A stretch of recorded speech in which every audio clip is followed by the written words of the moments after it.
கர்த்தருடைய பரிசுத்த நாமத்துக்கு ஸ்தோத்திரமும் துதியும் கனமும் மகிமையும் எப்போதும் உண்டாகட்டும்.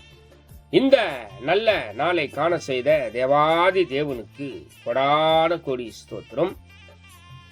கர்த்தரின் மகிமை ஆத்துமா ஆதாயம் சுவிசேஷ ஊழியத்தின் சார்பாக இன்றைய நாளுக்கான சில நிமிட தேவ செய்தியை கேளுங்கள். இனி காலம் செல்லாது, இனி காலம் செல்லாது, இனி காலம் செல்லாது.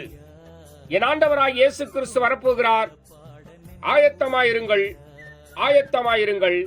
அநேகரை ஆயத்தப்படுத்தி ஆண்டவர் பக்கமாய் திருப்புங்கள். பக்கத்துணையாய், பக்கபலனாய், பக்குவமாய் உங்கள் பக்கத்திலே இருந்து எல்லா நன்மையான காரியங்களை செய்து முடிப்பார். விசேஷமாக சங்கீதம் 27 சங்கீதம் 1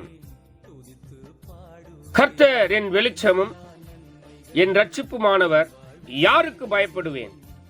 கர்த்தர் என் ஜீவனின் பலனானவர், யாருக்கு அஞ்சுவேன் என்று சொல்லி எழுந்திருக்கிறது. எனக்கு பிரியமான தேவ ஜனமே, கர்த்தர் வெளிச்சத்தை தருகிறவர், உனக்கு ரட்சிப்புமானவர், உங்களின் ஜீவனின் அதிபதியானவர், ஜீவனின் பலனானவர். 3 காரியங்களை நான் உங்களுக்கு சொல்ல விரும்புகிறேன். அவர் வெளிச்சமும் ரட்சிப்பும் பலனும் உங்களுக்கு கொடுத்து இந்த நாள் முழுவதும் வழி நடத்துவார். பலன் இல்லாதவருக்கு பலனை கொடுக்கிறவர் என் ஆண்டவராகிய இயேசு கிறிஸ்து. ஆக எது குறித்தும் கலங்காதிருங்கள், பயப்படாதிருங்கள். God bless you. God bless you.